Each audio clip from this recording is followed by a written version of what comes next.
The POCO F8 series is almost here, and it's bringing some serious upgrades that could shake up the mid-range market. From a display that rivals high-end phones to a camera system built for photography enthusiasts, these devices are loaded with features that might just make you rethink what a mid-range phone can do.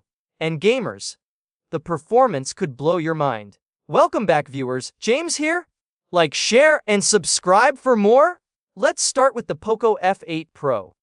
This isn't just a rebranded device, shares the same TCL M10 display tech as Xiaomi's flagship 17 series. A 6.59-inch 2K LTPO panel with a 120Hz refresh rate HDR done plus Dolby Vision support. And 500 nits peak brightness means your visuals are crisp, bright, and buttery smooth.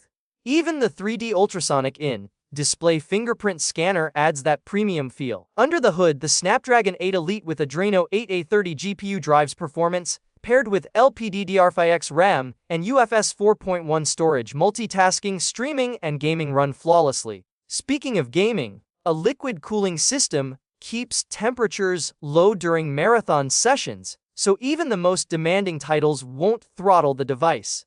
The camera setup is another area where POCO really steps up. You get a 50MP main Light Hunter 800 sensor, 50MP 2.5x telephoto periscope lens, and an 8MP ultra-wide camera. Enough versatility to shoot everything from wide landscapes to detailed zoom shots. Selfie lovers aren't left out either with a 20MP front camera. Video recording goes up to 4K at 60 FPS, delivering smooth, professional-looking footage. Battery life is impressive too.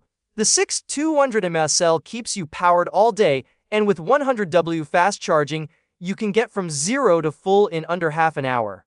Wireless charging and reverse wireless charging add convenience for powering accessories or sharing juice with friends. Design-wise, the POCO F8 Pro keeps things sleek and modern. Minimal bezels, a flat display, and color options including white, black, aqua, and blue make it stylish without overdoing it. The back panel comes in options with or without vegan leather, and the metal frame adds durability. Holding it, you get that premium vibe often reserved for much pricier devices. The POCO F8 Ultra remains a bit of a mystery, especially for Europe and the US markets. But based on the Pro, we can expect top-tier specs, possibly even more advanced cameras or performance enhancements, giving enthusiasts a reason to hold out for this one. Pricing is expected to stay competitive, roughly $350-400 or $370-420, making these devices an attractive choice for gamers, photography fans, and anyone craving a flagship-like experience without the flagship price. To sum up, POCO is making a bold statement with this series. Display, cameras, battery, performance. The F8 series proves that mid-range doesn't mean compromising. Keep an eye out on November 26 for the global launch. The F8 series might just surprise you in ways you weren't expecting. So, what do you think? Are you going for the F8 Pro, curious about the Ultra, or both? Let me know in the comments. That's it for today. Thanks for watching, and I'll catch you in the next video.